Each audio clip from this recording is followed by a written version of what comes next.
జరగబోయే ఎస్ఎస్సి అలానే రైల్వే ఎగ్జామినేషన్స్ని దృష్టిలో పెట్టుకుని ఈరోజు మనం maths set 6 question paper discuss చేయబోతున్నాం. ఈ సెట్లో మొత్తం 25 క్వశ్చన్స్ ఉంటాయి. ఈ డిస్కస్ చేయబోయే క్వశ్చన్స్ ఎగ్జాక్ట్గా 2023లో వచ్చిన ఎస్ఎస్సి సిజిఎల్ క్వశ్చన్స్ అనమాట. ఇక్కడ మన ఫస్ట్ క్వశ్చన్ కనిపిస్తుంది. If A is 95% of B, then what percent of A is B అని క్వశ్చన్ అడిగారు. ఓకేనా? బిలో ఏ 95% అయితే ఏలో బి ఎంత శాతము అని క్వశ్చన్ అడుగుతున్నారు. ఓకేనా?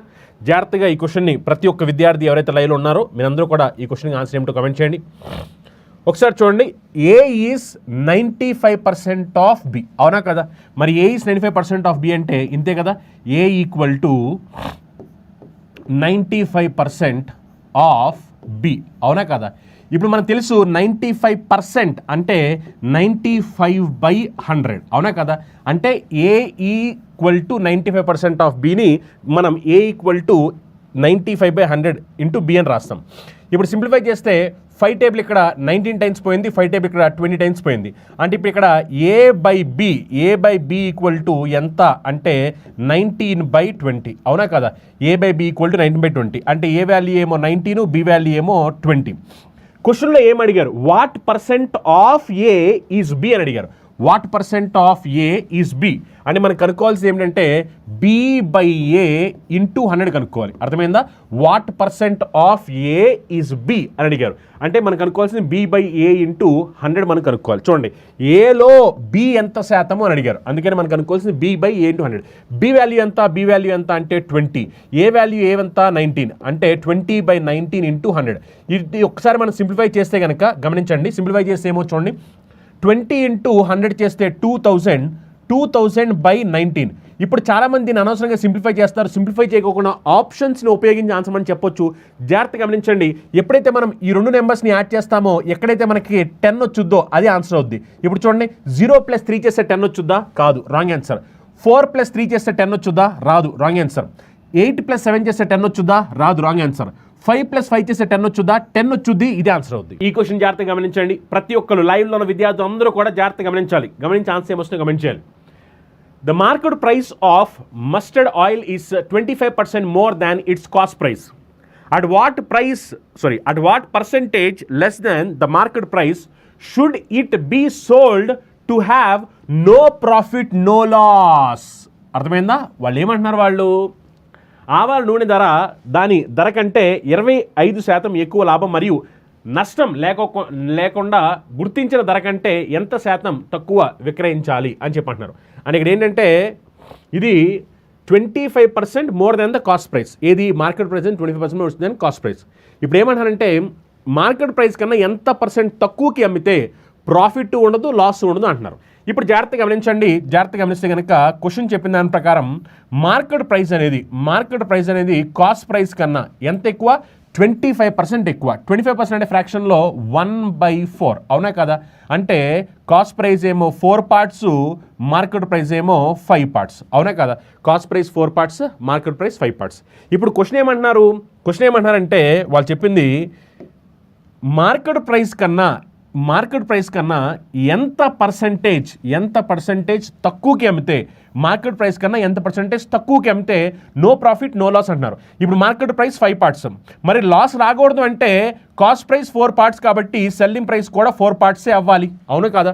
లాస్ రాకూడదు అంటే ఇప్పుడు వాళ్ళు ఏం చేయాలి? ఎంత పెట్టుబడి పెట్టుకున్నారో ఆ పెట్టుబడి పెట్టిన దానికి అమ్మితే ప్రాఫిట్ రాదు, లాస్ రాదు. క్వశ్చన్ కూడా అడిగింది కదా, అందుకనే సెల్లింగ్ ప్రైస్ కూడా 4 పార్ట్స్ అయిపోద్ది. ఇప్పుడు క్వశ్చన్ ఏమడిగిందంటే ఎంత పర్సెంటేజ్ తగ్గించాలి అని అడిగారు. చూడండి, 5 పార్ట్స్ ఉండాల్సింది కాస్త 4 పార్ట్స్ అయింది, అంటే 1 పార్ట్ తగ్గింది. ఇది మన పర్సెంటేజ్లో కావాలి. మన దేంతో కంపేర్ చేస్తాం? మార్కెట్ ప్రైస్తో కంపేర్ చేస్తాము. అందుకనే 1/5 ఇంటూ 100. మరి 1/5 అంటే ఎంత? 1/5 అంటే 20%. అర్థమైందా? ఈ క్వశ్చన్ చూడండి ఒకసారి. A can complete a piece of work in 25 days, while B can complete the same work in 30 days. They work on alternate basis starting with A. Both A and B follow this pattern for 5 days and then A leaves the work. In how many days will B finish the remaining work? ఇది question అడుగుతున్నారు. A ఒక పనిని 25 రోజుల్లో పూర్తి చేయగలరు, B అదే పనిని 30 రోజుల్లో పూర్తి చేయగలడు. వారు ప్రతిపాదక పని చేస్తున్నారు, అంటే ఆల్టర్నేట్ డేస్లో పనిచేస్తున్నారు. ఏతో మొదలవుతుంది, ఏ మరియు బి రెండు 5 రోజుల పాటు పద్ధతిని అనుసరిస్తాయి. ఆపై ఏ పని వదిలేస్తుంది, బి మిగిలిన పని ఎన్ని రోజుల్లో పూర్తి చేస్తారు. సో ఇది క్వశ్చన్ అనమాట. సో ఈ క్వశ్చన్లో చెప్పింది ఏంటంటే, మీరు జాగ్రత్తగా గమనిస్తే కనుక మొదటి రోజు ఏ పని చేస్తాడు, రెండో రోజు బి పని చేస్తారు, మూడో రోజు మళ్ళీ ఏ పని చేస్తారు, నాలుగో రోజు బి పని చేస్తారు, నాలుగో రోజు బి, ఐదో రోజు ఏ పని చేస్తారు, ఆ తర్వాత ఇంక ఏ వెళ్ళిపోతారు. 5 రోజుల వరకు ఏబి కలిసి పనిచేస్తుంటారు ఆల్టర్నేట్ డేస్లో, ఆ తర్వాత ఏ వెళ్ళిపోతారు. ఇక మిగిలిపోయిందంతా బి చేయాల్సిన అవసరం ఉంది. బి ఎన్ని రోజుల్లో పూర్తి చేస్తారనేది క్వశ్చన్ ఇక్కడ. ఓకేనా?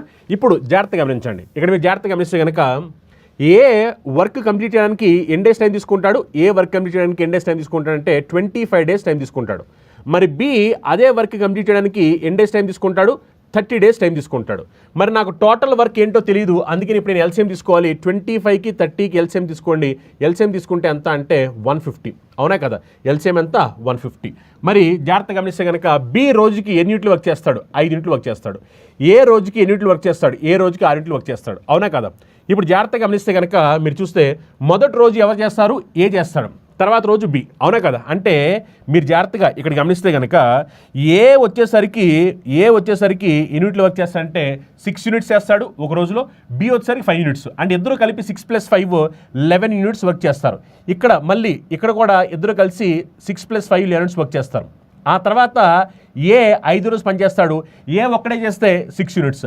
అంటే ఓవరాల్గా మీరు చూసుకుంటే కనుక 11 + 11 22, 22 + 6 22 + 6 28 యూనిట్స్. అంటే టోటల్ వర్క్లో 28 యూనిట్స్ వర్క్ అయిపోయింది. మరి టోటల్ వర్క్ అంటే 150 యూనిట్స్ కదా, 150 యూనిట్స్ వర్క్లో ఏమైంది అంటే 28 యూనిట్స్ వర్క్ అయిపోయింది. మరి 28 అయిపోతే ఇంక మిగిలిపోయింది ఎంత, 122 యూనిట్స్. ఈ 122 యూనిట్స్ని ఎవరు కంప్లీట్ చేయాలి, బి ఒక్కడే కంప్లీట్ చేయాలి. అదే కదా క్వశ్చన్. బి రోజుకి ఎన్ని యూనిట్లు వర్క్ చేస్తాడు, 5 యూనిట్స్ వర్క్ చేస్తాడు. అందుకనే 122 / 5. ఇప్పుడు సాల్వ్ చేయండి. 5 24 టైమ్స్ చేస్తే 120, ఇంకా 2 మిగిలిపోయింది, అంటే 24 2/5 డేస్. 24 2/5 డేస్. ఆప్షన్ 1 ఆన్సర్ అవుద్ది. నెక్స్ట్ క్వశ్చన్ చూడండి.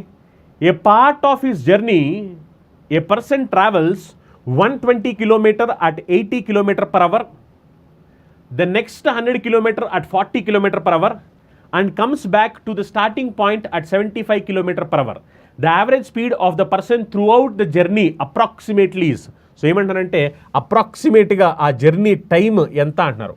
తన ప్రయాణంలో భాగంగా ఒక వ్యక్తి గంటకు 80 కిలోమీటర్లు వేగంతో 120 కిలోమీటర్లు, తర్వాత 100 కిలోమీటర్లు 40 కిలోమీటర్ల వేగంతో, తిరిగి 75 కిలోమీటర్ల వేగంతో స్టార్టింగ్ పాయింట్కి వస్తాడు. ప్రయాణం సుమారుగా వ్యక్తి సగటు వేగం మనకి అప్రాక్సిమేట్గా మీరు చూసుకుంటే కనుక ఎంత యావరేజ్ స్పీడ్తో అతను వస్తున్నాడు అనే దానికి సంబంధించి మనం చెప్పాల్సిన అవసరం ఉందన్నమాట. ఓకేనా? జాగ్రత్తగా గమనించండి. యావరేజ్ స్పీడ్ అంటే total distance by total time. మరి టోటల్ డిస్టెన్స్ కాబట్టి ఫస్ట్ అతను 120, నెక్స్ట్ ఇక్కడ ఒక 100, అంటే 120 + 100 220 కిలోమీటర్స్. అంటే వెళ్ళేటప్పుడు అతను ఏం చేశాడంటే 220 కిలోమీటర్స్ వెళ్ళాడు, అవునా కదా? మళ్ళీ వచ్చేటప్పుడు కూడా ఇదే 220 కిలోమీటర్స్ వస్తాడు. మరి వెళ్ళేటప్పుడు 220, వచ్చేటప్పుడు 220 కాబట్టి అందుకని టోటల్ డిస్టెన్స్ ఎంత అంటే 220 × 2. అర్థమైందా? టోటల్ డిస్టెన్స్ ఎంత అంటే 220 × 2. ఎందుకంటే ఫస్ట్ అతను 120 వెళ్ళాడు, తర్వాత 100 వెళ్ళాడు. అలా 120 + 100 అంటే 220. వెళ్ళేటప్పుడు 220, మళ్ళీ వెనక్కి అదే 220 వచ్చేసాడు, స్టార్టింగ్ పాయింట్కి వచ్చాడని చెప్పాడు. అందుకని టోటల్ డిస్టెన్స్ ఎంత అంటే 220 × 2. ఇప్పుడు ఒకసారి జాగ్రత్తగా గమనించండి. Total distance by total time. ఇప్పుడు మీరు చూస్తే ఈ 120 కిలోమీటర్ని 80 km/h స్పీడ్తో వచ్చాడు. మరి 120 కిలోమీటర్స్ని 80 km/h స్పీడ్తో వెళ్ళాడు కాబట్టి ఇక్కడ ఇతను పట్టిన టైం ఎంత అంటే 1.5 అవర్స్, అవునా కదా? 1.5 అవర్స్ ప్లస్ ఇక్కడ ఈ 100 కిలోమీటర్ డిస్టెన్స్ని ఎంత స్పీడ్తో వెళ్ళాడు అంటే 40 స్పీడ్తో వెళ్ళాడు. ఇక్కడ ఇతను పట్టిన టైం ఎంత అంటే 2.5 అవర్స్. ఓకేనా? ఇక్కడ పట్టిన టైం ఎంత అంటే 2.5 అవర్స్. 2.5 అవర్స్ ప్లస్ నెక్స్ట్ ఏంటంటే మొత్తం ఈ డిస్టెన్స్ మొత్తం ఏది, ఈ 120 ప్లస్ ఇదొక 100, ఈ మొత్తం 220 కిలోమీటర్స్ని వెనక్కి వచ్చేటప్పుడు ఎంత స్పీడ్తో వచ్చాడు? 75 km/hతో వచ్చాడు. అవునా కదా? వెనక్కి వచ్చేటప్పుడు ఈ టోటల్ 100 + 120 220 కిలోమీటర్స్ని 75 km/h స్పీడ్తో వచ్చాడు. మరి ఇది ఎంత అని ఒకసారి జాగ్రత్తగా గమనించండి. ఇది మీరు చూస్తే కనుక ఈ క్యాలిక్యులేషన్ని మనం సింప్లిఫై చేయాలంటే ఇది డెసిమల్లోకి వెళ్తుంది. ఆల్రెడీ క్వశ్చన్లో అప్రాక్సిమేట్ అని చెప్పాడు కాబట్టి నేను అందుకని అప్రాక్సిమేట్ చేస్తున్నాను. ఎందుకంటే మీరు చూస్తే కనుక ఆప్షన్స్ కూడా కొంచెం దూరంగా ఉన్నాయి, అందుకే నేను అప్రాక్సిమేట్ చేస్తున్నా. 220 అనేది 75లో ఎన్ టైమ్స్ పోతుంది. జాగ్రత్తగా గమనిస్తే కనుక మీరు ఒకవేళ మనం 3 టైమ్స్ అని తీసుకున్నాం అనుకోండి, 210 + 3 × 15 అవునా కదా? అంటే దీన్ని అప్రాక్సిమేట్లీ మనం 3 టైమ్స్ అని తీసుకోవచ్చు. నేను ఇక్కడ అప్రాక్సిమేట్ తీసుకుంటున్నాను, మీరు ఎగ్జాక్ట్గా క్యాలిక్యులేట్ చేసుకున్నా ఓకే, కానీ నేను అప్రాక్సిమేట్ తీసుకున్నాను ఎందుకంటే టైం వేస్ట్ అయిపోతుంది ఇప్పుడు అనవసరంగా. అందుకనే 220 / 75 మీరు చూస్తే కనుక 75ని 3 టైమ్స్ చేస్తే 210 + 15 225 అవుద్ది, కానీ పైన 220 ఉంది. నేను అప్రాక్సిమేట్గా 3 అని తీసుకున్నాను. అప్రాక్సిమేట్లీ దీని వాల్యూ ఎంత అంటే 3. ఓకేనా? ఇప్పుడు ఒకసారి మనం సింప్లిఫై చేస్తే కనుక అప్పుడు ఏమైపోతుంది చెప్పండి? 220 × 2 డివైడ్ బై 1.5 + 2.5 చేస్తాం అనుకోండి, 4 + 3 చేస్తే 7 అవునా కదా? ఇప్పుడు ఒకసారి జస్ట్ దీన్ని సింప్లిఫై చేయండి. సింప్లిఫై చేస్తే ఏమైపోతుంది చెప్పండి? సింప్లిఫై చేస్తే కనుక 7 3 టైమ్స్ చేస్తే 21 అవునా కదా? 7 3 టైమ్స్ చేస్తే 21. మళ్ళీ నెక్స్ట్ ఇక్కడ మీరు చూసుకుంటే కనుక 7 3 టైమ్స్ 21 అంటే మళ్ళీ ఇక్కడ 10 మిగిలిపోయింది కదా. మళ్ళీ 7 1 టైమ్స్ చేస్తే 1, 7 1 టైమ్స్ 7. నెక్స్ట్ ఇంకా మళ్ళీ ఇంకెంత మిగిలిపోయింది మనకి? ఇంక 3 మిగిలిపోయింది. 3/7 కాబట్టి అంటే 31.3/7 అంటే మనకి ఎంత వస్తుంది చెప్పండి? 3/7 అంటే 0.4 అలా వస్తుంది కదా, అవునా కదా? 0.4 అవునా కదా? ఇప్పుడు దీనికి వాల్యూ ఏమో చెప్పండి? 31.42 × 2 చేయాలి కదా. × 2 చేస్తే 62 అంటే అప్రాక్సిమేట్లీ అప్పుడు వాల్యూ ఏమవుతుందంటే మనకి 63.46. ఎందుకంటే దాని దగ్గరలో ఉన్న వాల్యూ ఇదే. ఈ క్యాలిక్యులేషన్ ప్రకారం దగ్గరగా ఉన్న వాల్యూ ఏమిటంటే 63.46. ఓకేనా? మీరు కావాల్సి ఎగ్జాక్ట్గా క్యాలిక్యులేషన్ చేసుకోవచ్చు. ఒకవేళ ఎగ్జాక్ట్గా క్యాలిక్యులేషన్ చేస్తే కనుక అప్పుడు ఇది ఇక్కడ డైరెక్ట్గా మీరు 3 రాయడం కుదరదు. 3 రాయకోకుండా దీన్ని సింప్లిఫై చేసుకోండి. దీన్ని ఒకవేళ మీరు సింప్లిఫై చేసుకున్నారు అనుకోండి, 5 టేబుల్ అప్పుడు ఎన్నిసార్లు పోతుంది చెప్పండి? 5 44 టైమ్స్ పోతుంది. 5 టేబుల్ ఇక్కడ ఎన్ని టైమ్స్ పోతుంది చెప్పండి? 5 ఇక్కడ మీరు చూస్తే కనుక 15 టైమ్స్ పోతుంది, అవునా కదా? అప్పుడు మీరు ఇక్కడ ఏం చేయాలంటే 44/15 అని వేసుకోవాలి. 44/15 అని వేసుకుని అప్పుడు మీరు సింప్లిఫై చేసుకోవాలి. సింప్లిఫై చేసుకుంటే అప్పుడు మీకు ఎగ్జాక్ట్ వాల్యూ వచ్చేస్తుంది. బట్ క్యాలిక్యులేషన్ టైం వేస్ట్ అవుతున్న ఉద్దేశంతో నేను ఎగ్జాక్ట్ క్యాలిక్యులేషన్ చేయట్లేదు. దీన్ని అప్రాక్సిమేట్గా తీసుకుని క్యాలిక్యులేషన్ చేశాము. ఆన్సర్ ఎంత అంటే 63.46. ఆప్షన్ 1 ఆన్సర్ అవుతుంది. ఓకేనా? 8 men can complete a work in 45 days. 8 women can complete the same work in 18 days. In how many days will 5 men and 8 women together complete the same work? 8 మంది పురుషులు ఒక పనిని 45 రోజుల్లో పూర్తి చేయగలరు. 8 మంది మహిళలు ఒక పనిని 18 రోజుల్లో పూర్తి చేయగలరు. 5 మంది పురుషులు మరియు 8 మంది స్త్రీలు కలిసి ఒక పనిని ఎన్ని రోజుల్లో పూర్తి చేస్తారు? అది క్వశ్చన్ ఇక్కడ.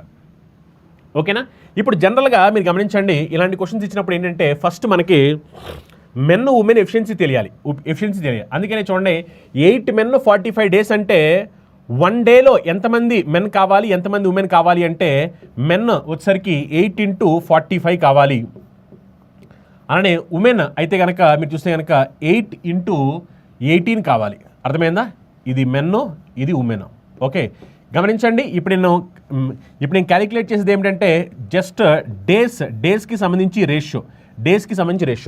మెన్ కోసం ఏం చేశానంటే ఇక్కడున్న 8 ఇక్కడున్న 45 మల్టిప్లై చేశాను. 8 × 45. ఉమెన్ సంబంధించి ఇక్కడ 8 ఇక్కడేమో 18 మల్టిప్లై చేశాము. ఇప్పుడు ఒకసారి మనం సింప్లిఫై చేద్దాం. సింప్లిఫై చేస్తే 8 8 క్యాన్సిల్ అయిపోతాయి. అలానే మీరు చూస్తే కనుక 9 టేబుల్ ఇక్కడ 5 టైమ్స్, 9 టేబుల్ ఇక్కడ 2 టైమ్స్. అంటే డేస్ రేషియో ఎంత అంటే 5/2 డేస్ రేషియో. ఎఫిషియన్సీ రేషియో ఎంత అంటే 2/5. అంటే men efficiency 2 units, women efficiency వచ్చేసరికి 5 యూనిట్స్. ఇప్పుడు క్వశ్చన్ జాగ్రత్తగా గమనించండి. క్వశ్చన్ ఏమంటారంటే in how many days will 5 men and 8 women together complete the same work. ఇప్పుడు ఆ వర్క్ తెలియడం కోసం మనం ఈ మెన్ అని తీసుకోవచ్చు, ఆ ఉమెన్ అని తీసుకోవచ్చు, మీ ఇష్టం. ఒకవేళ మెన్ తీసుకుంటే కనుక 8 × టోటల్ వర్క్, ఇది టోటల్ వర్క్ నేను రాస్తున్నాను.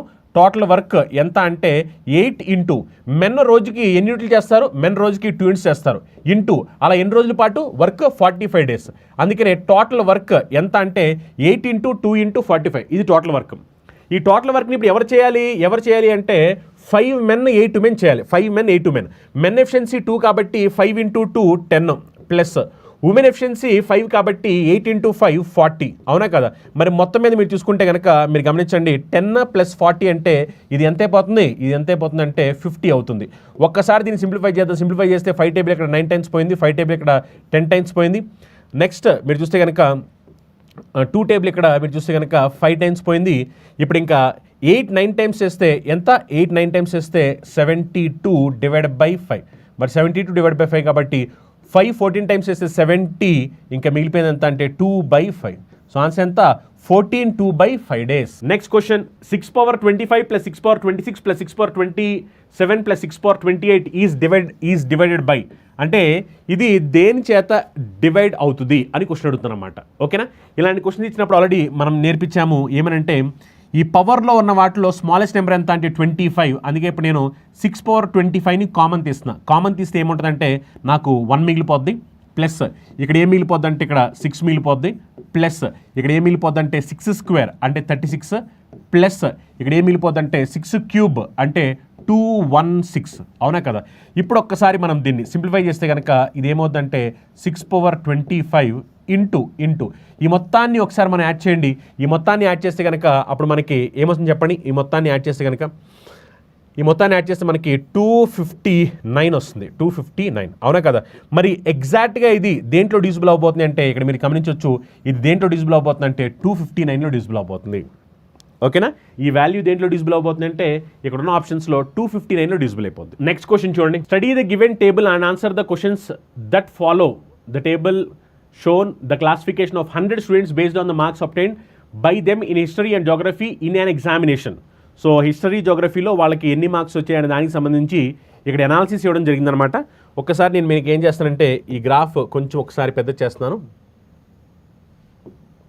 ఓకే, ఇందులో వాళ్ళు ఏమడుగుతున్నారు జాగ్రత్తగా గమనించండి. ఇందులో మీరు చూడొచ్చు సబ్జెక్ట్ వచ్చేసరికి history geography. Marks out of 50 marks 40 అలానే దానికన్నా ఎక్కువ మార్క్స్ వచ్చిన వాళ్ళు చూస్తే కనుక హిస్టరీలో 9 మంది, జోగ్రఫీలో 4. 30 and above మార్క్స్ వచ్చిన వాళ్ళు చూస్తే కనుక హిస్టరీలో 32, జోగ్రఫీలో 21. 20 and above మార్క్స్ చూస్తే కనుక హిస్టరీలో 80, జోగ్రఫీలో 66. 10 and above మార్క్స్ వచ్చిన వాళ్ళు 92, 81.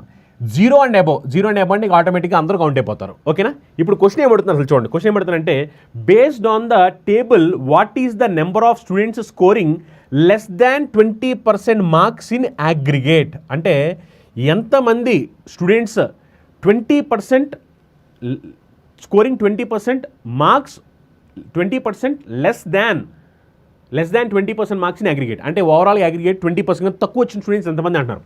50 మార్క్స్లో 20% అంటే 50 మార్క్స్లో 20% అంటే 10 కదా. అంటే 10 మార్క్స్ కన్నా తక్కువ వచ్చిన వాళ్ళు అగ్రిగేట్ ఎంతమంది అంటున్నారు? 10 మార్క్స్ కన్నా తక్కువ వచ్చిన వాళ్ళు. మీరు గమనించండి 10 కన్నా అబవ్ వచ్చిన వాళ్ళు హిస్టరీలో ఎంతమంది అంటే 92. 10 కన్నా అబవ్ వచ్చిన వాళ్ళు 92.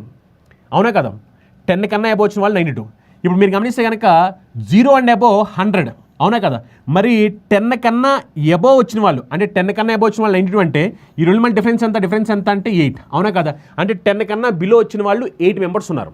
అవునా కదా? 10 కన్నా బిలో వచ్చిన వాళ్ళు 8 మెంబర్స్. ఎందుకంటే ఈ 92 మెంబర్స్ ఎవరంటే 10 కన్నా ఎక్కువ వచ్చిన వాళ్ళు. మరి 100లో 92 మెంబర్స్కి 10 కన్నా ఎక్కువ వస్తే మిగిలిన వాళ్ళందరూ 10 కన్నా తక్కువ వచ్చినట్టే. వాళ్ళు ఎంతమంది 8 మెంబర్స్. ఇది హిస్టరీకి సంబంధించి. మరి జోగ్రఫీకి సంబంధించి చూస్తే కనుక 81 మెంబర్స్ 10 కన్నా ఎక్కువ వచ్చాయి. అంటే 100లో 81 మెంబర్స్ 10 కన్నా ఎక్కువ వచ్చాయి అంటున్నారు. 100లో 81 మెంబర్స్ 10 కన్నా ఎక్కువ వచ్చాయి. మరి ఎంతమందికి 10 కన్నా తక్కువ వచ్చాయి? ఎంతమందికి 10 కన్నా తక్కువ వచ్చాయి? మరి ఎంతమందికి 10 కన్నా తక్కువ వచ్చాయి ఒకసారి చూడండి. ఎంతమంది 10 కన్నా తక్కువ వచ్చాయి అంటే 19. అవునా కదా? ఇప్పుడు అగ్రిగేట్ మనకి 20% కన్నా తక్కువ వచ్చిన వాళ్ళు అడిగారు. అవునా కదా? అప్పుడు ఏం చేయాలి? ఈ 8 + 19 చేసి 8 + 19 అంటే మనకి చేసామనుకోండి అప్పుడు ఎంత వస్తుంది? 8+ ఇదంతా మనకి 19 కదా. 8 + 19 డివైడ్ బై మళ్ళీ అక్కడ 100 కదా, అది చేయాలి. లేదు ఇదంతా వద్దు అనుకుంటే కనుక సింపుల్గా మీరు గమనించండి. ఓవరాల్గా మీరు గమనిస్తే కనుక ఇదంతా కూడా చేయాల్సిన అవసరం. ఎందుకంటే మళ్ళీ హిస్టరీ సపరేట్గా క్యాలిక్యులేట్ చేసి జోగ్రఫీ సపరేట్గా క్యాలిక్యులేట్ చేసి టైం వేసేసి కదా. టైం వేస్ట్ చేయకుండా ఓవరాల్గా హిస్టరీ జోగ్రఫీ కలిపి 10 కన్నా ఎక్కువ వచ్చిన వాళ్ళు అగ్రిగేట్ 87 అంటే 100లో 87 మెంబర్స్ 10 కన్నా ఎక్కువ వచ్చాయి. మరి 10 కన్నా తక్కువ వచ్చిన వాళ్ళు మనకు కావాలి. 10 కన్నా తక్కువ వచ్చిన వాళ్ళు అంటే ఎంతమంది? డిఫరెన్స్ 13. సో ఆన్సర్ ఎంత? 13. Next one, 2 concentric circles area of radii 2 concentric circles are of radii 10 cm and 6 cm. Find the length of the chord of the large circle which touches the smaller circle. So ఏమన్నారు వాళ్ళు? Length of the chord of the large circle which touches the smaller circle అని question అడుగుతున్నారు. ఓకేనా? చూడండి, ఇది smaller circle, ఇది large circle. So ఇక్కడ smaller సర్కిల్ని touch చేస్తూ ఇలా ఒక కార్డ్ని మనం గీయడం జరిగింది. ఓకే, ఇప్పుడు క్వశ్చన్ ఏమడుగుతారంటే దీని లెంత్ ఎంత అంటున్నారు. దీని లెంత్. ఓకే, ఇప్పుడు క్వశ్చన్ చెప్పిన దాని ప్రకారం ఏంటంటే ఈ పాయింట్ దగ్గర మనం చూసుకుంటే ఇప్పుడు 2 సర్కిల్స్ ఉన్నాయి. ఒకదాని రేడియో వచ్చేసరికి 6. ఓకే ఓకే నెక్స్ట్ ఇంకోటి మీరు చూస్తే కనుక ఇది వచ్చేసరికి 10. ఓకే, ఇది ఓ అనే పాయింట్ అనుకుందాం. ఇది ఓ, ఇది పి, ఇది ఏ, ఇది బి. ఓకేనా? మళ్ళీ ఏమడుతానంటే length of the chord of the large circle అంటే మనం ఈ టోటల్ లెంత్ చెప్పాలి. అంటే ఏ నుంచి బి వరకు ఎంత అనేది మనం చెప్పాల్సిన అవసరం ఉందన్నమాట. ఓకే, ఏ నుంచి బి వరకు. ఓకే, ఇప్పుడు మనం చూడొచ్చు ఇది 6, ఇది 10 కాబట్టి పైథాగరస్ థియరం అప్లై చేసుకుంటే Pythagoras theorem PB square equal to OB square minus OP square. అవునా కదా? మరి ఓబీ అంటే ఎంత? 10 స్క్వేర్ అంటే 100 మైనస్ 6 స్క్వేర్ ఎంత? 6 స్క్వేర్ ఎంత? 36. అప్పుడు ఇది ఎంత? 64. అంటే పీబీ స్క్వేర్ 64 కాబట్టి అప్పుడు పీబీ వాల్యూ ఎంత ఉంది చెప్పండి. పీబీ వాల్యూ ఎంత అంటే స్క్వేర్ రూట్ ఆఫ్ 64. దీని వాల్యూ ఎంత అంటే 8. మరి ఎప్పుడైతే దీని వాల్యూ 8 అని తెలిసిందో అప్పుడు ఏబీ ఇది 8 అవుద్ది, ఇది కూడా 8 అయిపోద్ది. ఎందుకంటే పీబీ 8 కాబట్టి ఇది ఎగ్జాక్ట్గా సెంటర్లో ఉంటుంది. ఇది 8 అయితే ఇది కూడా 8. ఇప్పుడు క్వశ్చన్ ఏమడిగింది? ఈ టోటల్ దీని లెంత్ ఎంత అన్నారు? ఏబీ లెంత్ అన్నారు కాబట్టి 8 + 8 మొత్తం ఎంత అంటే 16. Next, if sine of A plus B equal to 1 and cos of A minus B equal to 1/2 find A. So మళ్ళీ ఏమడుతున్నారంటే ఏ వాల్యూ ఎంత అని క్వశ్చన్ అడుగుతున్నారు. ఓకేనా? ఏ వాల్యూ ఎంత అంటున్నారు. చూడండి, సైన్ వాల్యూ 1 ఎప్పుడు చెప్పండి. సైన్ వాల్యూ 1 ఎప్పుడు వస్తుంది? ఎప్పుడు అంటే సైన్ 90 degrees మనకి 1 వచ్చుద్ది. అలానే కాస్ ఎప్పుడు 1/2 వచ్చి చెప్పండి. కాస్ ఎప్పుడు 1/2 అంటే 60 degrees. 60 degrees అప్పుడు 1/2 అవుద్ది. అప్పుడు నేను దీని నుంచి ఏమని చెప్పొచ్చు అంటే A plus B value equal to 90 degree అని చెప్పొచ్చు కదా. నెక్స్ట్ అలానే ఏ మైనస్ బి వాల్యూ ఎంత అంటే 60 degree అని చెప్పొచ్చు కదా. ఇప్పుడు నాకు ఏ వాల్యూ కావాలి, అందుకని జస్ట్ ఈ రెండింటిని యాడ్ చేయండి. యాడ్ చేస్తే కనుక అప్పుడు మనకి ఏమైపోతుంది చెప్పండి. ఈ plus B minus B cancel అయిపోతే ఏ ప్లస్ ఏ అంటే 2a ఈక్వల్ టు 90 + 60 అంటే ఇది ఎంత మనకి 150. అవునా కదా? ఇప్పుడు దీని నుంచి ఏ ఈక్వల్ టు ఎంత అంటే 75 degree. అవునా కదా? ఏ ఈక్వల్ టు ఎంత? 75 degree. ఆప్షన్ 1 ఆన్సర్ అవుతుంది. నెక్స్ట్ క్వశ్చన్ చూడండి. A train 900 meters long is running at 108 km/h. How long will it take to clear a 900 meter long platform completely? 900 మీటర్ల పొడవు గల రైలు 108 కిలోమీటర్లు గంటకి వేగంతో నడుస్తుంది. 900 మీటర్ల పొడవైన ప్లాట్ఫామ్ను పూర్తిగా క్లియర్ చేయడానికి ఎంత సమయం పడుతుంది అంటున్నారు. సో క్వశ్చన్ ఏమంటారంటే వాళ్ళకి కావాల్సింది టైం కావాలి. టైం అంటే డిస్టెన్స్ బై స్పీడ్. డిస్టెన్స్ అంటే ట్రైన్ లెంత్ 900 మీటర్లు, ప్లాట్ఫామ్ లెంత్ 900. అందుకనే ఈ డిస్టెన్స్ ఎంత అంటే 2 × 900 లేదా మీరు 900 + 900 1800 అని కూడా రాసుకోవచ్చు, మీ ఇష్టం అది. అంటే 900 + 900 రెండు సేమ్ ఉన్నాయి కాబట్టి నేను దాన్ని ఏమని రాశానంటే 2 × 900 రాశాను. లేదు సార్ నాకు 2 × 900 రాయదు, మీరు 900 + 900 అని రాసుకోండి అన్నా సరే మీ ఇష్టం. 900 + 900 ఇది డిస్టెన్స్ అనమాట. మరి 900 + 900 అంటే ఇది ఎంత అవుద్ది అంటే 1800 అవుద్ది. So distance 1800. ఓకేనా? డిస్టెన్స్ 800. మరి మీరు ఇక్కడ చూస్తే కనుక స్పీడ్ చెప్పారు. ట్రైన్ స్పీడ్ ఎంత అంటే 108 km/h. ట్రైన్ స్పీడ్ ఎంత? 108 km/h. ఇది మీటర్లో ఉంది, ఇది km/hలో ఉంది. అందుకని దీన్ని km/h నుంచి m/s మార్చాలి. అందుకనే 5/18 km/h m/s మార్చాలి. 5/18 సింప్లిఫై చేయండి. 108 18లో ఎన్ని టైమ్స్ పోతుంది చెప్పండి? 6 times పోయింది. అవునా? 6 times. అలానే 18 6లో ఎన్ని టైమ్స్ పోయింది చెప్పండి? 3 times పోయింది. అప్పుడు ఇక్కడ 00 ఉన్నాయి కాబట్టి 00 పెట్టండి. నెక్స్ట్ 36 5లో ఎన్ని టైమ్స్ పోయింది చెప్పండి? 6 times పోయింది. పక్కన 0 పెట్టండి. సో ఆన్సర్ దీనికి 60 seconds. Next question, if 7b - 1/4b = 7, then what is the value of 16b² + 1/49b²? గమనించండి, ఫస్ట్ నేను దీన్ని ఎలా మార్చుకోవాలి అంటే దీన్ని నేను ఏం చేయాలని ఫస్ట్ ఈ మొత్తాన్ని కూడా నేను ఇప్పుడు ఏం చేయాలంటే ఈ మొత్తాన్ని కూడా 4/7తో మల్టిప్లై చేయండి. 4/7తో మల్టిప్లై చేయండి. ఈ మొత్తాన్ని 4/7తో మల్టిప్లై చేయండి. ఎప్పుడైతే ఈ మొత్తాన్ని 4/7తో మల్టిప్లై చేస్తామో అప్పుడు ఏమైపోతుందంటే ఇది 4b minus 1/7b equal to 4 అయిపోద్ది. అవునా కదా? 4b minus 1/7b equal to 4 అయిపోద్ది. ఇప్పుడు గమనించండి, ఇది x minus 1/x equal to 4. ఇప్పుడు మనకు కావాల్సింది ఏంటంటే x² ప్లస్ 1/x². అవునా కదా? అప్పుడు నేను 2 వైపులా స్క్వేర్ చేశాను అనుకోండి. 2 వైపులా స్క్వేర్ చేస్తే అప్పుడు ఏమైపోతుంది చెప్పండి. ఇది వల్ల మన క్లాస్లో డిస్కస్ చేసాము. అప్పుడు ఏమవుద్ది? స్క్వేర్ చేయాలి. 4² అప్పుడు మనకి స్క్వేర్ చేసి ఏమవుతుందంటే 16b² plus 1/49b² equal to ఎంత అవుతుంది అంటే 4² 16 minus 2 into 4 into 1/7. 2 into 4 into 1/7. ఇప్పుడు దీన్ని సింప్లిఫై చేయండి. సింప్లిఫై చేస్తే ఏమైపోతుంది చెప్పండి. 16 మైనస్ 2 ఇంటూ 4 8. 8/7. అవునా కదా? మరి దీన్ని సింప్లిఫై చేస్తే అప్పుడు ఏమైపోతుంది చెప్పండి. 16 7 టైమ్స్ చేసామనుకోండి 70 ప్లస్ 42 112. 112లోంచి 8 తీసామనుకోండి. 112లోంచి 8 తీస్తే 104 divide by 7. 104 divide by 7. Option 2 answer అయిపోద్ది. Next question. If m less than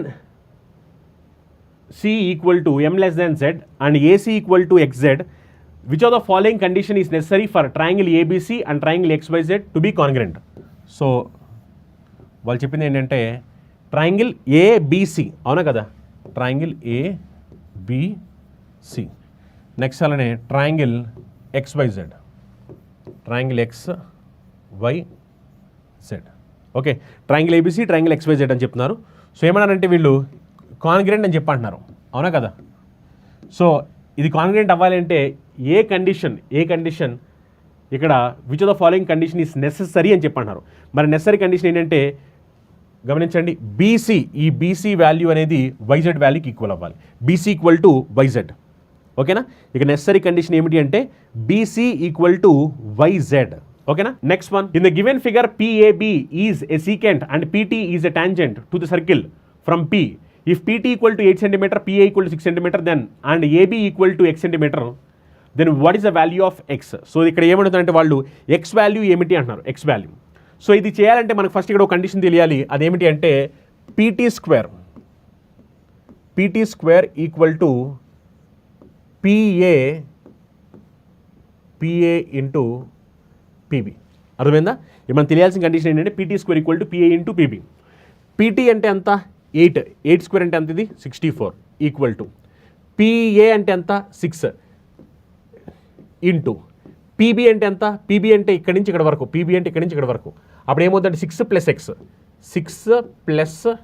x. అవునా? ఇప్పుడు ఒకసారి మనం దీన్ని సింప్లిఫై చేస్తే ఏమో చెప్పండి. 64 ఈక్వల్ టు 6 ఇంటూ 6 అంటే 36 ప్లస్ 6 ఇంటూ ఎక్స్ అంటే 6x. ఇప్పుడు 64 మైనస్ 36 చేసామనుకోండి, దీని వాల్యూ ఎంత వస్తుంది చెప్పండి. 28 ఈక్వల్ టు 6x అవుద్ది. అప్పుడు ఒకసారి మనం దీన్ని సింప్లిఫై చేస్తే కనుక అప్పుడు ఏమైపోతుంది చెప్పండి. సింప్లిఫై చేస్తే కనుక 2 టేబుల్ ఇక్కడ 3 టైమ్స్, 2 టేబుల్ ఇక్కడ 14 టైమ్స్. అప్పుడు x ఈక్వల్ టు ఎంత అంటే 14/3. x ఈక్వల్ టు ఎంత? 14/3. ఆప్షన్ 3 ఆన్సర్ అవుతుంది. నెక్స్ట్ క్వశ్చన్ చూడండి. A shopkeeper offers the following 2 discount schemes. buy 3 get 4, buy 5 get 6 free. Which scheme has maximum discount percentage? So ఈ డిస్కౌంట్లో ఏది maximum అంటున్నారు. ఇప్పుడు గమనించండి, ఈ ఏ అనే దాంట్లో డిస్కౌంట్ ఎంత అంటే మీరు గమనించండి, మొత్తం మీద ఐటమ్స్ ఎన్ని అంటే 3 + 4 7. ఎన్ని ఫ్రీగా వస్తున్నాయి అంటే 4 వస్తున్నాయి. అంటే 4/7 × 100. అవునా కదా? 4/7 × 100. మరి ఇది ఫ్రాక్షన్లో ఎంత అని చెక్ చేసుకుంటే కనుక 57.1428%. అవునా కదా? ఎందుకంటే మీకు ఆల్రెడీ ఇది నెంబర్ తెలుసు, 142857. ఈ నెంబర్ని బేస్ చేసుకుని ఇది ఎలా క్యాలిక్యులేట్ చేయాలో ఆల్రెడీ మనం క్లాస్లో చెప్పుకున్నాం. అలా 4/7 వాల్యూ ఎంత అంటే 57.1428%. నెక్స్ట్ ఈ బి అనే దానికి స్కీమ్ చూస్తే కనుక buy 5 get 6 ఫ్రీ. అంటే మొత్తం మీద మనకి ఎన్ని ఐటమ్స్ వస్తున్నాయి అంటే 11, ఫ్రీ ఎన్ని వస్తున్నాయి అంటే 6 వస్తున్నాయి. అందుకనే 6/11 × 100. మరి 6/11 × 100 కాబట్టి దీని పర్సెంటేజ్లో క్యాలిక్యులేట్ చేస్తే కనుక 1/11 అంటే 9.09, 6/11 ఉన్నాను కాబట్టి 6 × 9, 9 6 టైం చేస్తే అంతా 54, అంటే 54.54%. అవునా కదా? ఇప్పుడు జాగ్రత్తగా గమనిస్తే కనుక మీరు చూడొచ్చు, ఇక్కడేమో 54.54% వచ్చింది, ఇక్కడ 57.1428% వచ్చింది. మరి రెండింటిలో డిస్కౌంట్ ఎక్కడ ఇచ్చారు ఎక్కువ అంటే ఏ దగ్గర ఇచ్చారు, అందుకే ఆన్సర్ ఏమవుతుందంటే option 1. In order to make a profit of 25%, what should be the gross amount have should the gross amount have been in crores in 2019-2020 if the total cost remains same? So total cost remains same అంటున్నారు, కానీ profit మాత్రం 25% పెరగాలంటున్నారు, అంటే profit మాత్రం 25% ఉండాలంటున్నారు. ఇలా ఉండాలి అంటే కనుక gross amount అనేది ఎంత ఉండాలంటున్నారు. మనకి ఇక్కడ వాళ్ళు చెప్పింది ఏమిటి అంటే కాస్ట్ రిమైన్స్ సేమ్ అని చెప్పారు. అంటే ఈ 6500 మీద మనకి ఇప్పుడు ఏమిటంటే వాళ్ళు అడిగేది 25% ప్రాఫిట్ రావాలంటున్నారు. మరి 25% ప్రాఫిట్ రావాలంటే 125/100, అవునా కదా? 25% ప్రాఫిట్ అంటే 125/100 కదా. సింప్లిఫై చేస్తే 0000 క్యాన్సిల్ అయిపోతే అప్పుడు మనకి ఏం మిగిలిపోతుంది అంటే ఇంకా 65 × 125. మల్టిప్లికేషన్ వస్తే మల్టిప్లికేషన్ చేసేయండి, లేదా లాస్ట్ షీట్ వెరిఫై చేయండి. లాస్ట్ షీట్ వెరిఫై చేస్తే 5 × 5 లాస్ట్లో 5 రావాలి. లాస్ట్లో 5 వచ్చే ఆప్షన్ చూడండి, ఇక్కడ లాస్ట్లో 5 వచ్చే ఆప్షన్ ఒకటే ఉంది, ఇక్కడ ఇది ఆన్సర్ 8125. నెక్స్ట్ ఈ క్వశ్చన్ చూడండి. In what time will 10,000 at 4% per annum produces the same interest as 8,000 done in 4 years at 5% simple interest? అంటే ఇక్కడ ఏమన్నారు, అక్కడెక్కడ సేమ్ ఇంట్రెస్ట్ రావాలని చెప్పన్నారు. సింపుల్ ఇంట్రెస్ట్ ఫార్ములా తెలుసు. సింపుల్ ఇంట్రెస్ట్ ఫార్ములా ఏంటంటే PTR/100, అవునా కదా? సింపుల్ ఇంట్రెస్ట్ ఫార్ములా ఏంటంటే PTR/100, అవునా కదా? ఇప్పుడు ఇక్కడ చూడండి, ప్రిన్సిపల్ ఎంత అంటే ఫస్ట్ 10,000, ఇక్కడ మన టైం పీరియడ్ తెలియదు, టైం కనుక్కోవాలి, ఇంటూ రేట్ ఆఫ్ ఇంట్రెస్ట్ ఎంత అంటే 4%. సో PTR/100 ఈక్వల్ టు ఇక్కడ మీరు గమనించండి, ఇక్కడ ప్రిన్సిపల్ ఎంత అంటే 8,000 ఇక్కడ ఆల్రెడీ చెప్పేశారు. టైం పీరియడ్ ఎంత అంటే 4 years చెప్పారు. రేట్ ఆఫ్ ఇంట్రెస్ట్ ఎంత అంటే 5% అని చెప్పారు, అవునా కదా? ఈ రెండు ఈక్వల్ అని చెప్పారు కాబట్టి రెండింటిని ఈక్వల్ చేయండి. ఈక్వల్ చేసి సింప్లిఫై చేస్తే సరిపోతుంది, ఆన్సర్ వచ్చేస్తుంది. ఇక 100 క్యాన్సిల్ అయిపోతాయి. అలానే మీకు ఇక్కడ చూస్తే కనుక 1000 క్యాన్సిల్ అయిపోతాయి. నెక్స్ట్ మీరు చూస్తే కనుక 4 క్యాన్సిల్ అయిపోతాయి. 10 5లో మీరు చూస్తే కనుక 2 times క్యాన్సిల్ అయింది. 8 2లో ఎన్ని టైమ్స్ పోయింది అంటే 4 times పోయింది. మరి చివరికి ఏం మిగిలింది అంటే 4 మిగిలింది. సో ఎంత టైం పీరియడ్ అంటే 4 years ఆన్సర్ అవుతుంది. నెక్స్ట్ క్వశ్చన్ చూడండి. If cos θ equal to √3/2 then tan square θ into cos square θ value ఎంత అంటున్నారు. మరి జాగ్రత్తగా గమనించండి, ఎప్పుడైతే మనకి కాస్ θ √3/2 అని వచ్చిందో మనం దీని నుంచి θ వాల్యూ ఏమని చెప్పండి. θ వాల్యూ ఎంత అంటే 30 degrees అని చెప్పొచ్చు. θ వాల్యూ 30 degrees, అవునా కదా? θ వాల్యూ 30 degrees. ఎప్పుడైతే θ వాల్యూ 30 degrees చెప్పామో tan 30 అంటే ఎంత 1/√3. మరి 1/√3 హోల్ స్క్వేర్ అంటే ఇప్పుడు చూడండి, 1/√3 అంటే 1/3 అవుద్ది, ఇంటూ కాస్ 30 అంటే √3/2 హోల్ స్క్వేర్ అంటే 3/4 అవుద్ది, అవునా కదా? ఇప్పుడు ఒకసారి దీన్ని సింప్లిఫై చేసి 3 క్యాన్సిల్ అయిపోతే చివరికి ఏం మిగిలిపోయింది మనకి 1/4 మిగిలిపోయింది. సో ఆన్సర్ ఎంత ఈ క్వశ్చన్కి 1/4. Next, what is the value of 3x³ + 5x² + 12xy² + 7y³ x = -4 y = -1 చెప్పంటున్నారు, ఓకేనా? ఇప్పుడు నేను డైరెక్ట్గా ఈ వాల్యూ సబ్స్టిట్యూట్ చేస్తాను. సబ్స్టిట్యూట్ చేస్తే 3 ఇంటూ ఎక్స్ వాల్యూ ఎంత -4 హోల్ క్యూబ్ అంటే -64 అవుద్ది, అవునా కదా? ప్లస్ 5 ఇంటూ x² కాబట్టి x² అంటే ఎక్స్ వాల్యూ -4 కాబట్టి -4 హోల్ స్క్వేర్ అంటే 16 వచ్చింది. y వాల్యూ వచ్చేసరికి -1 అంటే ఇప్పుడు ఏమవుతుంది ఇంటూ -1 అవుద్ది, -1, అవునా కదా? ఇప్పుడు ఒకసారి దీన్ని సింప్లిఫై చేస్తాను. 3 ఇంటూ -64 అంటే ఎంత వస్తుంది చెప్పండి? -192 వస్తుంది. 3 ఇంటూ 64 అంటే 180 + 12 190 -192. ఇక్కడ కూడా మైనస్ వచ్చింది. -5 ఇంటూ 60 అంటే 80, ఓకేనా? నెక్స్ట్ 12 ఎక్స్ వాల్యూ వచ్చేసరికి ఎంత? ఎక్స్ వాల్యూ వచ్చేసరికి -4, వై వాల్యూ వచ్చేసరికి 1. అప్పుడు 12 ఇంటూ -4 అంటే దీని వాల్యూ -48 అవుద్ది, -48. నెక్స్ట్ 7 y³ కాబట్టి y వాల్యూ -1 కాబట్టి -1 హోల్ క్యూబ్ చేస్తే -1 వస్తుంది. -1 ఇంటూ 7 అంటే -7 అవుద్ది, అవునా కదా? ఇప్పుడు జస్ట్ దీని మొత్తాన్ని మనం సింప్లిఫై చేయాలి. ఈ మొత్తం కావాలని సింప్లిఫై చేసుకోండి, లేదంటే జస్ట్ లాస్ట్ డేట్ వెరిఫై చేయండి. లాస్ట్ డేట్ వెరిఫై చేస్తే కనుక అప్పుడు ఏమో చెప్పండి, 8 + 2 చేస్తే 10, ఇది 0 7 అంటే లాస్ట్లో 7 రావాలి. లాస్ట్లో 7 వచ్చే ఆప్షన్ ఇదే కదా, లాస్ట్లో 7 రావాలి. ఈ మొత్తం సింప్లిఫై చేస్తాను చేయండి, లేదంటే కనుక లాస్ట్ డేట్ వెరిఫై చేసుకోండి. లాస్ట్ డేట్ వెరిఫై చేస్తే కనుక మనకు లాస్ట్లో 7 రావాలి. లాస్ట్లో 7 వచ్చే ఆప్షన్ ఒకటే ఉంది, ఎందుకంటే 2 + 0 + 8 + 7 2 + 8 చేస్తే 10 అంటే లాస్ట్ డేట్ 0 వచ్చింది. 0 + 7 చేస్తే 7, ఎందుకంటే ఇక్కడ అంతా మైనస్ ఉంది. ఈ మైనస్ కామన్ తీసేస్తే మొత్తం మీరు యాడ్ చేసుకోవడమే కదా. అప్పుడు లాస్ట్లో 7 రావాలి. 7 వచ్చే ఆప్షన్ ఒకటే ఉంది లాస్ట్లో, -327 ఆన్సర్ అవుద్ది, ఓకేనా? నెక్స్ట్ క్వశ్చన్ చూడండి. If the 4 numbers 39, 117 and 17 and y are in proportional, then find the value of y. y value కనుక్కోమని చెప్పన్నారు. అంటే ఇక్కడ మనకి 4th ప్రపోర్షనల్ కనుక్కోవాలని మీనింగ్ అనమాట ఇండైరెక్ట్గా. అప్పుడు y ఈక్వల్ టు ఏమవుద్దంటే మనకు తెలుసు డి వాల్యూ కనుక్కోవాలంటే బీసీ బై ఏ, అవునా కదా, బీసీ బై ఏ. మరి బి వాల్యూ ఎంత అంటే 117, సి వాల్యూ ఎంత అంటే 17, ఏ వాల్యూ ఎంత అంటే 39, అవునా కదా. ఇప్పుడు ఒకసారి మరి దీన్ని సింప్లిఫై చేస్తే 117 39లో ఎన్ని టైమ్స్ పోతుంది, 3 టైమ్స్ పోతుంది. 3 × 17 చేసామనుకోండి 51 ఆన్సర్ అవ్వాలి. సో వై వాల్యూ ఎంత 51, ఓకేనా, 51 ఆన్సర్ అవుతుంది. Next one, the volume of a shape of radius 4.2 centimetre is, so volume అంటున్నారు దేనికి, volume of A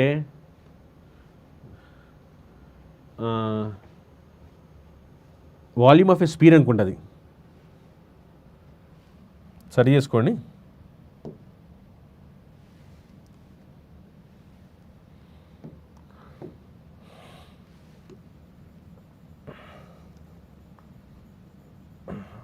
printing mistake పడి ఉంటుంది.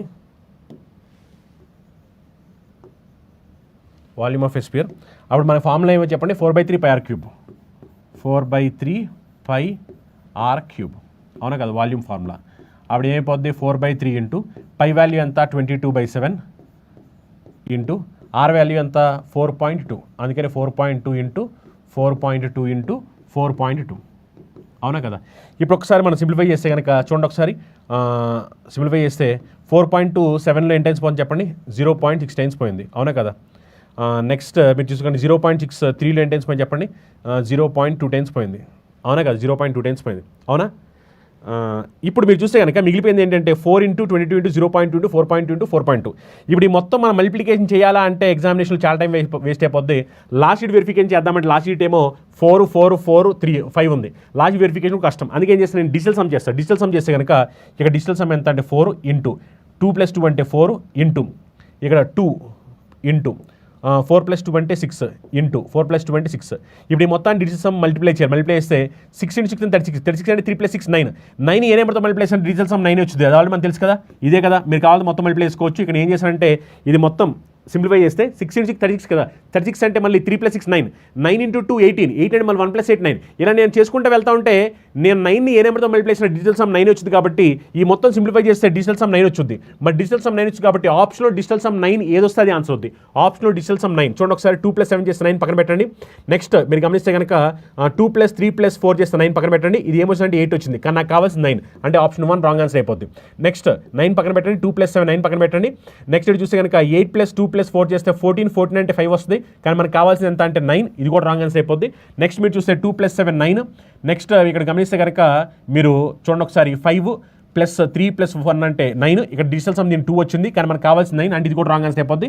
ఇక ఫైనల్గా ఇదే మిగిలింది, ఇదే ఆన్సర్ అయిపోద్ది. మనం చెక్ చేసినా చెక్ చేయకపోయినా దీనికి ఖచ్చితంగా డిజిటల్ సమ్ 9 వచ్చింది. ఇక్కడ చూడండి 3 + 6 9 పక్కన పెట్టండి, 4 + 4 + 1 అంటే 9, మన డిజిటల్ సమ్ 9 కావాలి, 9 వచ్చేసింది. సో ఆన్సర్ దీనికి 310.464. నెక్స్ట్ చూడండి, a + b + c = 16 ఇచ్చారు, a² + b² + c² = 90 ఇచ్చారు. Find the value of ab + bc + ca అంటున్నారు.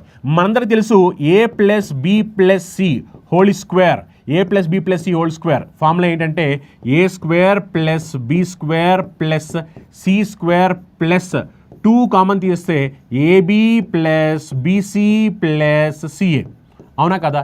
ఇప్పుడు ఒకసారి జాగ్రత్తగా గమనించండి. మీరు జాగ్రత్తగా గమనిస్తే కనుక a² + b² + c², a² + b² + c², ఈ వాల్యూ ఎంత అంటే 90. a² + b² + c² వాల్యూ ఎంత 90. నెక్స్ట్ a + b + c, ఈ వాల్యూ ఎంత అంటే దీని వాల్యూ మనకి 16, అవునా కదా. ఇప్పుడు ఒకసారి మనం సింప్లిఫై చేస్తే కనుక అప్పుడు మనకి 16² అంటే 16² ఎంత వస్తుంది చెప్పండి, 256 = 90 + 2 times of ab + bc + ca, అవునా కదా.